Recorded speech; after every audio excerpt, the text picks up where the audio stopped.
fit any asese ni din and your friend say mechanic na prophet kumichacha ma sesa me YouTube no ba bia me hwe bia ma change afro and maba too much GH hwe na prophet kumichacha me so me hwe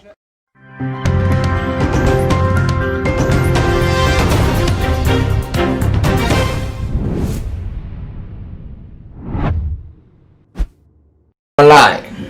Aqua Shonko Eddie back to my GHS so midi Eddie na Amewu na sabwe so na midi official Bashonko enko efoma ele ufiefo na nyankopon ya dom na afe enko apro ensambetu ebiem na mekanisa no edubra ye trending issues midi ebesum na trending issues dia na ensema edikade ehuhia ebeboa amagana enya nkoso ena sabwe midi befa emu ede asomo meko ensem no esono amanfo do na enrada na tese wo dream ayom kesina esan say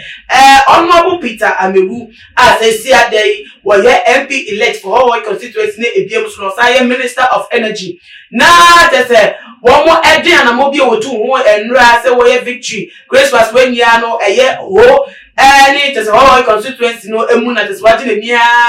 na onam ha amandra kwabo kra all the events no with victory party no or invited Ghana dance musician kese pass to wale ema no eba event no as na tese Ghana for say na den na eye papa yi wo di ni kosa ase de koso no wonte ye na nya wonu na tese ade ye chachuchi kata any one district one more akwaji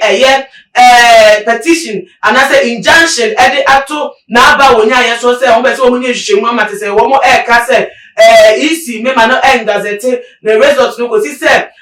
one district for no wo metimi ato aba ni bia amate so won so metimi ato ne so aba say won no e no mo pen for member of parliament say so manya akonya no anto say aba ni bi ansa na say ni je bi kra be chire say we di nkruma we di ni na wo maaye we mu na se mu be bi akosi ena woji we ni say na tene pay for ekase we ni frame waka say wo be obeto abo e di abowa na woni mde ni 920 waka say asem no e di acho ninti enchiremu aba na enchiremu we no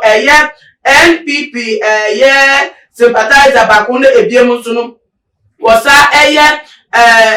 African Legal Associate Benia wada ano Gabi Ochredakum wodi sembi abetudwa ebo ni Facebook page na no na Ghana fun ni say sembi nia enchiremu asema yakoso na no an mode ehun chiremu no adebeto na according to Gabi Ochredakum no Attorney General Miss Gloria Ekufu wodi foul akọ the ama Supreme Court at say no Emma Kwan said the Ekosu whole circuit court injunction chachuchi kata any one district pediato Mr. Peter Amewu no womo ego to go to say 8 million much say family kwa mu nebuzo for mon preliminary of kasa emu odum mi bia mechire mu the ama obi bia nti dia ko I say the Attorney General has filed an application to invoke the supervisory jurisdiction of the Supreme Court for an order of certiorari directed at the High Court Hohoe voter region for the Supreme Court to squash the orders of the High Court Hohoe given 23rd December, placing an injunction against the Hohoe MP elect taking his seat. The Attorney General is also seeking an order to prohibit the High Court of Justice Judge Boedi from further hearing or conducting proceedings in the said suit. The Attorney General contends that the High Court has no jurisdiction under Article 33 of the Constitution to entertain a matter in the nature of a parliamentary election petition and to grant any relief, interim, interlocutor or final available in a parliamentary election commenced under Article 99 and Section 16 of PNDCL 284, Representation of the People's Law. The Attorney General therefore sees the proceedings of Justice Judge Boedi's court of 23rd December as void because it violated the Constitution. It was from Brofu Bebra, Yaka, the Semudu, Makin, Kanya, Club, and they said, Gabriel Ochedako, the other two, and Timon said, Attorney General, de emra wo Ghana your constitution no emu 1992 constitution no emu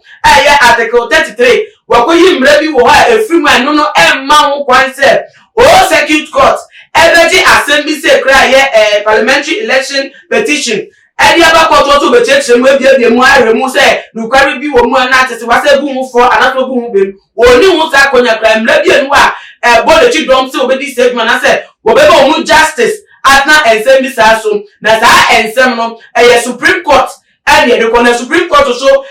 na we attorney general actually letter no come and say won see whole circuit court no quite crap but say side be dia wo dia 23rd nam suma no the injunction etu issue so from gazetting the result of honorable Peter Magbenu no won mo to cry say enimre mu emra man quite sa final way na mo ye wo no na ye injunction mo tre ese o dia to issue so no enye asem ya etese mu oha enye asem cry say from court dada entinye we entia honorable Peter Amewu na ese mo beto Ghana focus empower akpom ni jiremu eno nti efida yesi da chikata wa hye ne lawyer ta bia tete wodi nkofo ani mo kokot ni amanfo